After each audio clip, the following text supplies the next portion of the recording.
back to my channel. In today's video, I'm going to be doing a work horror story time here on my channel. So if you guys haven't seen my video about my experience working in TJ Maxx, I'll have a link down below, and I'll also have a card right here so you can check it out. But basically in that video I talk about working at TJ Maxx. Whoa. I just hit the whoa. Anyways, I went to class today. I was supposed to film this video earlier, but that didn't happen. And I also got my nails done, but you guys didn't come to see my nails. Basically, I explained everything, like the work process, the interview, dress codes, customer service, kind of, but I'll definitely get in detail, obviously, in the story time. But if you want to see more details about that kind of stuff, then definitely check out that video. But in this video, I have four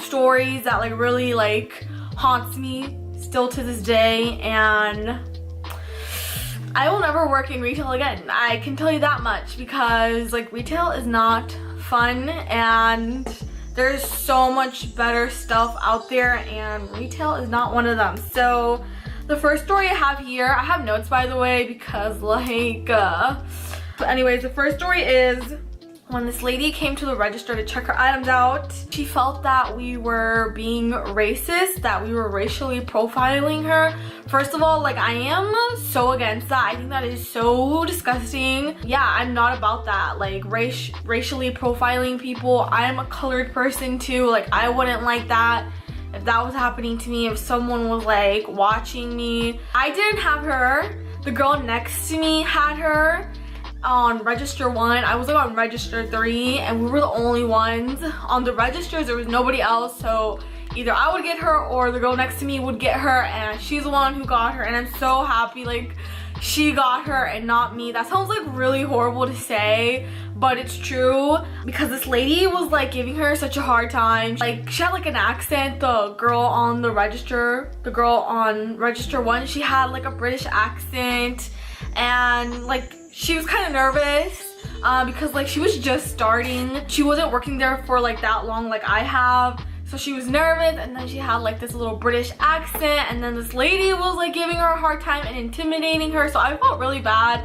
I didn't know what to do. There was no managers around. There was like no assistant managers. There was nobody. Like, it was just me and her. And I'm still an amateur. Like, I don't consider myself like that great, like where I can be managing and giving customer service. I really do not consider myself that great. So I don't know why they would ever think that just because I'm there a little bit longer that I can handle this situation. And I just didn't know how to handle the situation, and I felt really bad because I didn't handle the situation. I didn't know how to handle the situation. I was like thinking, like, if that was me with this lady, I would cry right there and right now. Like, I wouldn't. Like, she was just being so mean. I don't even know what she was saying. She was just like mocking her because of her accent, and she was like, did I ask for a bag? Why are you giving me a bag? And people get really defensive about that, and I guess you should ask. I would always ask. I would never just assume they want a bag. But yeah, like, just really, lady, you had to really give her a hard time. Like, you guys don't understand like the way we get treated. People who work in retail like get treated like garbage and trash, and this lady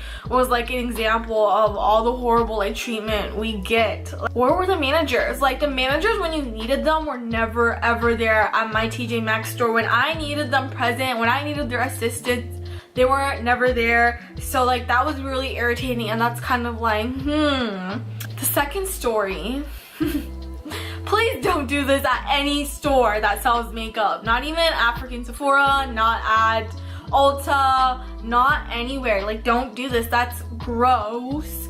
I was ending my shift, and before I left, my manager saw me and she was like, oh, I see you're cleaning up. Before you go, I want you to put this stuff away, like the returns, like whatever, you know, like whatever people brought back, put it back onto the floor. And I was like, okay, whatever. I'm leaving like in 5 minutes. I really wish she didn't do that. I remember like, oh my god, why did this lady just say to like do this? This will definitely take me 10 minutes. I'll definitely go overtime, but I get paid if I go overtime. I'm putting this stuff away. I'm by the makeup section at TJ Maxx, and then while I'm just putting stuff away, this lady approaches me and she says, I just saw a lady open a tube of lipstick, put it on her lips, and then put it back in the box and put it back like on display so like anybody can buy it. thinking that it's new, untouched, and that's gross.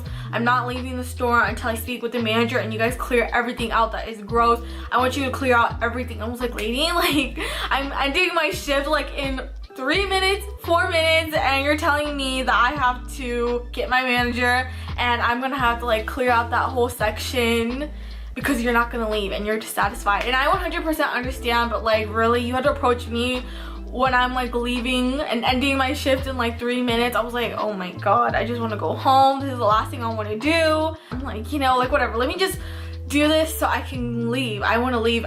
That's gross, but I want to leave. So I get the manager and I tell her about the situation, and the lady and her talk. Yeah, I didn't have to clear out the makeup section. She'll take care of that. I'm gonna go clock out and, you know, go home. At that point, I was like really tired and I just did not want to be at TJ Maxx anymore. But when you're like being gross, other people have to clean up your mess, and we're tired, and some of us are like almost ending our shifts and we're so close to clocking out, and then something like this happens. I had a lot of horrible like customer service during the holidays. If you work in retail, you probably know that customer service during the holiday like spikes like to like 100. Like, it's so much worse. Like, it's not as bad when it's not holiday season. This lady, she wanted to return a shirt that her daughter gifted to her as a gift, and our return policy at TJ Maxx says, yeah, you can return it even if you don't have a receipt but it needs a tag. If there's not a tag, we can like try to find, we can like work with it, but like we can't return that if there's not a tag and we can't find something similar or like the exact same shirt. And I was like, okay, this lady doesn't have the receipt because it's a gift, and she took the tags off. I was like, I don't really know what to do. Like, so I get the assistant manager because I'm like, I really don't know what to do. Like, I don't know the protocol when it comes to that. So I called the assistant manager and she's like, okay, yeah, we can't return this. Just give us your ID. And this lady doesn't have her ID on her. First of all, this lady literally had her car keys like coming out of her purse because she like ended up throwing everything onto my register. And she was like, I'm not leaving freaking TJ Maxx until I find this receipt. Like, I hate TJ Maxx so much. I don't know why would my daughter ever think of getting me anything from TJ Maxx. TJ Maxx is like disgusting. It's so cheap. This is for cheap people. Cheap people shop here.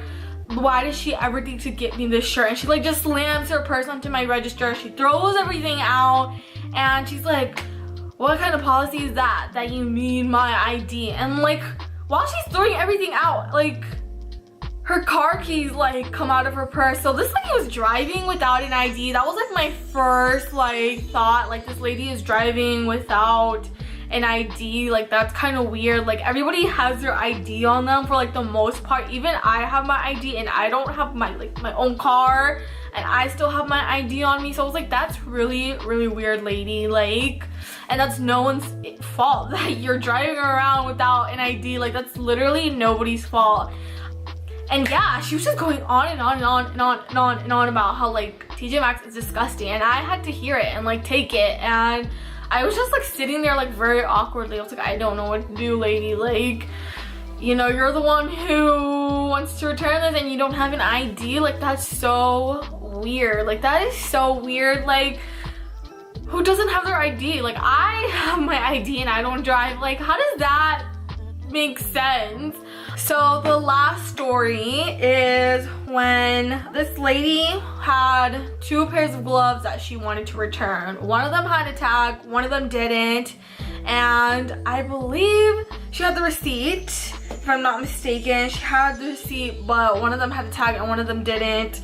And it's like really weird. I really don't know how to explain it. Like, TJ Maxx, when something doesn't have a tag but there's a receipt, you can like try to find something similar and make a tag for it. And I had to do that for this lady, but this lady had 2 like antsy like little kids with her. Like, they weren't even little, they were like 9 or 10. Like, they couldn't control themselves for like 5 minutes while I make the tag. So this lady was like just giving me attitude. She was like, you're too slow, taking too long. Do you see like how antsy my kids are? Like, we need to go, like why are you taking so long? And okay, when someone's like in your ear like telling you all that stuff, like that makes you really like more nervous, and that's gonna make you want to go even more like slower because you want to make sure that you're doing things right and you're giving like the right amount due back to the person returning it correctly. You know, you're not trying to like give them an incorrect amount, give them too much or give them too little, you know. And I had to make a tag. I had to find a glove, make a tag for it, and it's just not an easy process. And I did not appreciate this lady like in my ear telling me that her kids are like going crazy. Like that's really not my issue. If you haven't fed your kids, like that really is not. Like I'm going as fast as I can. I'm trying to be as helpful as I can. I'm trying to make this go as smooth as I can. But you doing this right now is not helping me right now. So you know, lady, like F off. So I ended up getting assistance and I got help and she made the return. But I could tell like this lady was like done with me and I was done with her. Like you just have to follow the rules, and if you don't follow the rules and if you make one small little mistake, you're accused of stealing, you get written up. And with that lady, I was afraid, you know, if I make a mistake tagging the gloves, then I'm gonna get written up, and if you get written up a lot, then you're gonna get fired. And I really wanted that job at the time, so I just didn't like appreciate that, because you know, you don't understand what's going on our side of the register. On our side of the register, we want to not get written up, we don't want to get yelled at by our managers, we don't want to get accused of stealing money. So like hopefully somebody can understand that watching this. Even if you didn't work in retail or at TJ Maxx, you can understand that there are just protocols we need to take. If we're taking our slow time, then it's not because we're just like no, we just don't want to get yelled at by our managers because we like did something wrong on our side of the end. So yeah, that's the end of my TJ Maxx horror story. I definitely have a lot more, so if you guys are interested, then definitely let me know in the comments down below. I just have a lot from like the holiday season, because that is like one of the most irritating and the most annoying group of people like come. If I should do a part 2 to this video, because I'll definitely do it for you all. I definitely have a lot more stories, and if you guys want to see more from me, then please subscribe and like this video. That will really mean a lot to me and that will really help my channel. So please interact and like let me know. That really helps a lot more than you guys think. So I'll talk to you guys in my next video. Bye.